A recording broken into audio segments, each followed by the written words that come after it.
Sir, Congress ಪಕ್ಷದವರು ಮಹಿಳಾ ವಿರೋಧಿಗಳಂತೇಳಿ ದೇಶಾದ್ಯಂತ ಬಿಜೆಪಿಯವರು ಒಂದು ರ್ಯಾಲಿ ಸ್ಟಾರ್ಟ್ ಮಾಡಿದ್ದಾರೆ ಪ್ರತಿಭಟನೆ ಮಸೂದೆಯನ್ನು ವಿರೋಧ. ಬಿಜೆಪಿಯವರೇ ಮಹಿಳಾ ವಿರೋಧಿಗಳು.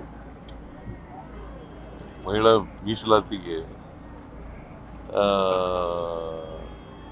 ಯಾವಾಗ ಶುರುವಾದ್ರು ಮಹಿಳಾ ಮೀಸಲಾತಿ?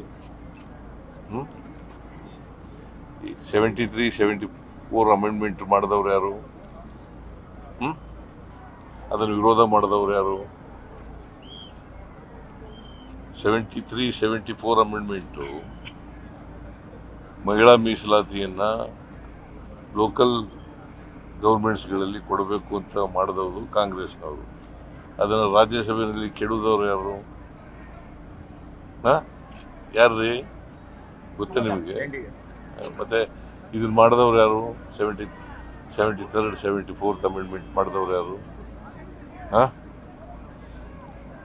ರಾಜೀವ್ ಗಾಂಧಿಯವರು